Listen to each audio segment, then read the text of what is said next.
Krista. How are you? I'm good. How are you? I'm great. I think the best thing about this show is the technology. Oh, it's amazing. Yes. I'm so glad that's your department. Today we're recording on the phone directly because we had technical difficulties, so it's going to be a little echoey. Echo, echo, echo. And we were talking about how my grasp on the technology is phenomenal. Okay. All right, so let's move on. I think we've talked enough about Kelly. We could probably talk a lifetime about him. History. But let's move on to our next candidate, all right. Barbara Butler. Yeah, let's talk about Barbara. So Barbara is a longtime resident of Elloree. She was, of course, the bank manager at South State before they so quickly ripped that out of our community. Barbara is a uniter. And she likes to unite people. She likes to make sure that, everybody's getting along. Everything's going smoothly. Life is good and the town is good. My only concern with Barbara is I'm concerned that she will not be able to hold the strength that she needs to fight the corruption that's in town hall, because we have to remember, if Kelly doesn't get in, he's still going to be seated as a councilman. His cousin Donnie Smith is also on the council, and then we've got Lakeisha Ellison, who is not up for run. Her seat is not up this time. And then we've got Kim and Tanya. The beautiful thing about it is, if Tanya wins this election, her strength will preside over her district, and she will be there to fight for the people. Mm-hmm. And I have seen Tanya fight for the people. Mm-hmm. I've seen it firsthand. Mm-hmm. So Barbara will definitely unite the community. She'll bring us together. I think that she will be wonderful. She'll support the businesses.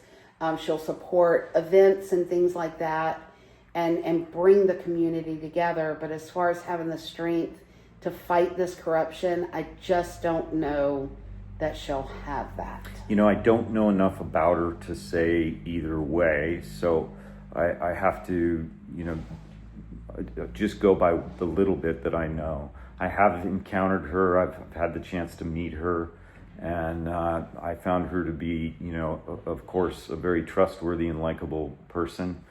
The reason that I'm so firmly supporting Allen is because Allen, of all of the candidates, has made by far the most complete effort at introducing himself to the community. And you have to understand that what that conveys is that this person wants to give you as much information about him as possible. He's very transparent. So that you can make an informed decision. Yes. It also suggests a level of confidence in who he is, and that is reassuring. That's right. So it was those things that really made me say, hey, we could be in very good hands here. Yes, and we have to look at what he's done to our water department as a water commissioner. Allen went in there and he was appointed. He was not elected. He was. How long was he up? His term is up this year, so 4 years. He was there that long? Yes. No. Yes. No, because I thought he. Colby Bruner. He took Colby Bruner's position when Colby left, and Colby was elected in 2021. So Allen's term is up this year. Okay. On the water commission. I didn't realize that he was there that long. And Allen has fought for grants. He fought to get our audits, separated so that the water department would be able to apply for funding and things like that. Previously, our audits for the town of Elloree water department and the town of Elloree, they're two separate entities. I don't know if the folks know that.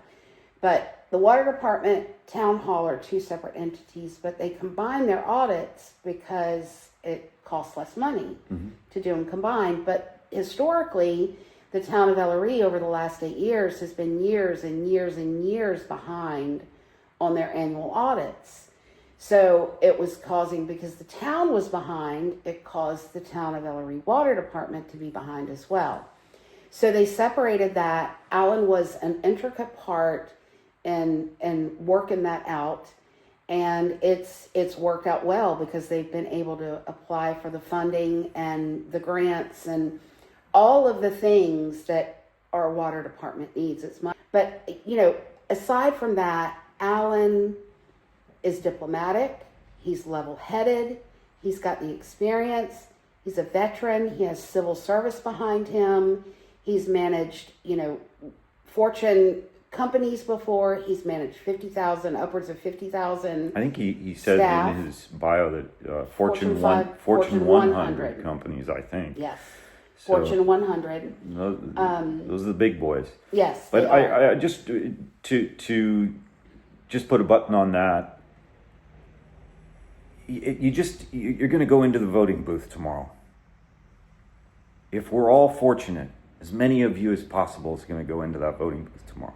And you're going to think to yourself, either before then or at the time or what have you, hey, here's this one candidate. Now, his background, it ain't so great. He's got some felonies in there. He's got some violent felonies in there. One of them's kidnapping, yeah, and another one of them is beating up a woman or two. There's that. And then he's done some theft in there. There's that. And isn't there false imprisonment in there? There's that. But that was a while back. And, he had some theft and some other felonies over here in the state that the governor scratched out for him.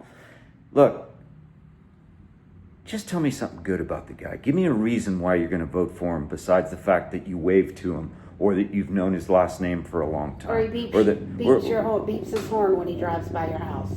That's what I'm asking you. Can you give me a good reason to vote for him? Now, on the other side, you got this guy, Allen. The guy has a long and illustrious resume. Nothing negative out in the ether about Allen. You haven't heard one negative thing about this guy. Not one. So you have this overqualified individual who has already been working in town hall and has already accomplished more in his role than Kelly Ulmer could in a lifetime. Because Kelly Ulmer is trying to accomplish things for Kelly Ulmer and for his friends, i.e. Sean Murphy. So let's think of what we know. Birds of a feather flock together. You can judge a man by his friends. Yes, these... What do you call those? They're... Associates? Cliches. Oh, cliches. Okay. Okay, so... I was totally going somewhere else. Right, no. They're cliches. I was thinking about RICO and organized crime. Yeah, no. Sorry. They're cliches. I'll give you that. They're cliches. But the fact of the matter is that in this case, it's true. So the point that I'm making is Kelly Ulmer with his friends, you can judge the guy based upon who his friends are. And you can see the corruption that's centering and swirling all around that. What that guy, you know who I'm talking about, has done. Then you look at Allen and you look at what he's accomplished at the water department. Look at what he's accomplished in his life. When you go into that voting booth tomorrow, you have the opportunity to make a real difference for your community. So and we need that difference. We need it. Elloree is in Orangeburg County, which has the highest crime rate in the state of South Carolina. Our police force, we have now 2 officers. We have room for 3 full-time officers. We've had a string of break-ins here. We've had, every day, people flying through the streets. And Allen knows how to organize. He knows how to manage. And with the proper management, our police department can thrive. The people can be protected. Our business owners and store merchants can be protected. When somebody breaks into a small business, it's not like stealing from Walmart. This takes food off of the merchant's table. Mm-hmm. it's detrimental, and it can be detrimental. And I'm going to tell you something. When the smoke clears from this election, if Kelly Ulmer is seated, what you're going to see nearly immediately following that are people who are going to resign or retire from the police department. Yes. You're going to see it practically right away. And if Kelly Ulmer's hopes are dashed, and we are fortunate enough to have Allen or Barbara in there, I think what you'll see is someone who has the best interests of the police department at heart, I believe, and that is our current police chief, Earl Kinley. I think you'll see him stay. That's my belief. Yeah, I agree. And that should tell you a lot. I agree. There are many people that I've spoken with that have said to me, outwardly we are supporting Kelly, but inwardly we can't vote for him because he's a detriment to our community. In fact, I had a family member reach out that said that Kelly Ulmer is a disgrace to the family name. So that was a family member that said that to one of our Not one of your family members, one of Kelly's family members. One of Kelly's family members. That he is a disgrace to the Ulmer name. So look, I think that Tim and I can both agree that we don't come to you with our concerns for Kelly Ulmer out of any type of hatred towards him. We come to you because we truly care about Elloree and the people that live here. We care about our businesses. We care about our future. We care about our generations. And regardless of our personal feelings, which it's obvious what our personal feelings are, regardless of those personal feelings, there's a right person for the mayor's seat and there's a wrong person for the mayor's seat. Kelly Ulmer is the wrong person. Right. And just look around at your town. Look at the street. Look at the vacancies in the buildings. Look at the dilapidated storefronts or storefronts that don't have a roof on them. Now, you could easily look at the owner and say, well, the owner should fix that up. Well, the owner's argument is that if I don't have a town hall that supports the revitalization of the community, if I don't have a town hall that cares for the main street and beyond, why would I invest money in it? Right. So remember, as you drive through here, that you had flower beds that beautified this street. The mayor, current mayor, Mike Fanning, who is named in this lawsuit and was named in mine, the town specifically was named in mine. And Mike, as the strong mayor, he'll tell you he is there by proxy named. He was also the one representing those being sued in my case who came to the mediation. In David's case, he actually names Mike Fanning straight out and details why. So I implore you, by the way, to take a little detour for a minute to read that. Getting back, you want to look at an allegory for just how much they care about the wellness of the community? Just look at the rocks that they dumped into the flower beds. But Mike Fanning didn't do that because he thought it was good for the Not town. At all. Not He at did all. it because he thought it was an FU to the people on the street, which are multifarious, many and varied, who don't support him. There's a reason they don't support him, and those are the reasons, and they are good reasons. They're rooted in reality, and the reality of what they would get back or have gotten back from his mayoralship. So what I would say to you is just look at this place as it is now. Imagine what it could be, and vote accordingly. Yes. Make your voice heard. We have to keep corruption out of town. No, let me rephrase that. We have to get corruption out of town hall. Root it Because out it's and there. keep it out. It's there and it's been there for years, and we are all paying the price. Yeah. So again, tomorrow is election day. 200 Warrior Drive. The polls are open 7 a.m. to 7 p.m. Get out, make your voice heard, make the right choice. Ultimately it is your choice. if you choose to vote for a name, then you're going to continue to receive the same lip service that you've gotten out of the Fanning name.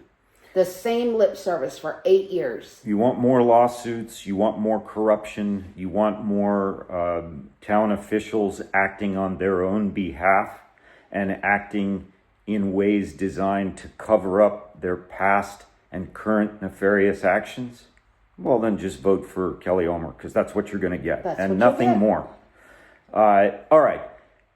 I think it's time to bring this episode to a close. I want to make the point that I did not say one single curse word. Is that true? Is that true? Did I cuss? I didn't cuss. I think maybe you said one. What word did I? And it was shh. No, did I? It. No. Yeah, I think, but I could be wrong. I honestly thought that it might have been shoot. No, I could have said it, because when they come out, they just pop right out, and really, because I've no, yeah. It's but you did so good. Well, I'm getting better at that, right. and I appreciate it. Thank you. That's right. Let's talk a little bit about what you can expect in the episodes that are coming. So this is episode 5.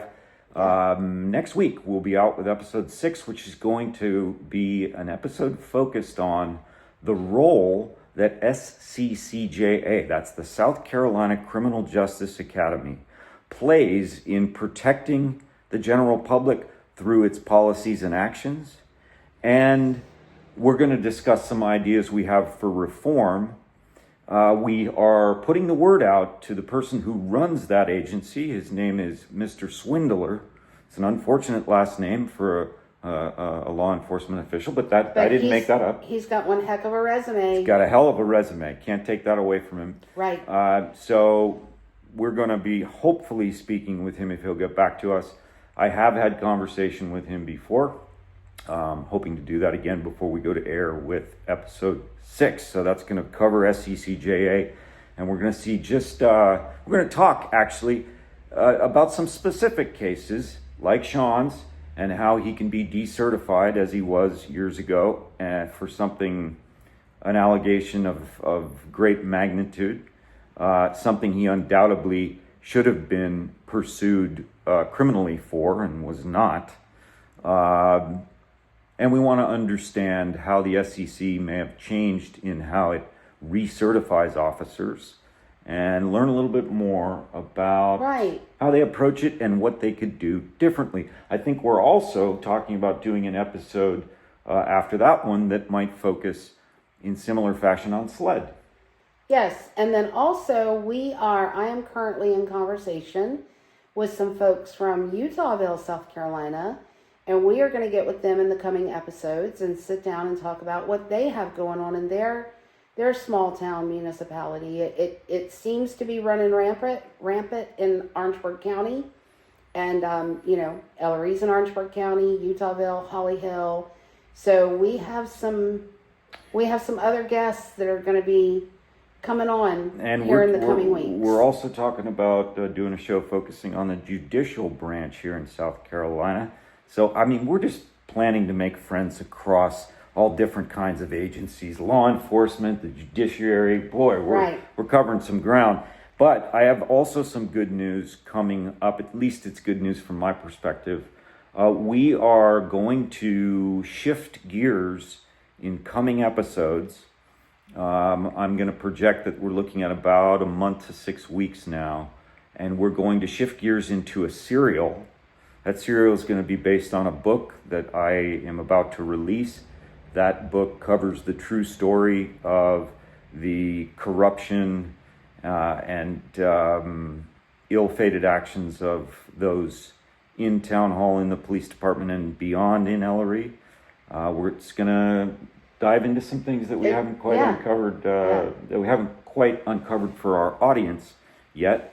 And that's going to be a serial. We're going to break it down by the chapters of the book and go from one episode to another in serial fashion. So kind of a true crime serial coming your way on Left, Right, and Local. Yeah. What else can I say? That's it. So we will cover post-election in the coming days, and we may just do that for 10 or 15 minutes in episode 6, but we do want to bring to you, the folks of Elloree and beyond, the outcome. We know that we've got a lot of support and a lot of followers from beyond Elloree. Yeah, we're getting there. And, we're slowly but surely, we're getting beyond the listener and viewership of just our family members. And not that I don't love you guys. dropping. Thanks. Their jaws are dropping over the lawsuit that just hit last week. So Yeah, and we have lots to do. yeah, and the last thing I want to mention is you heard me talk briefly about the book.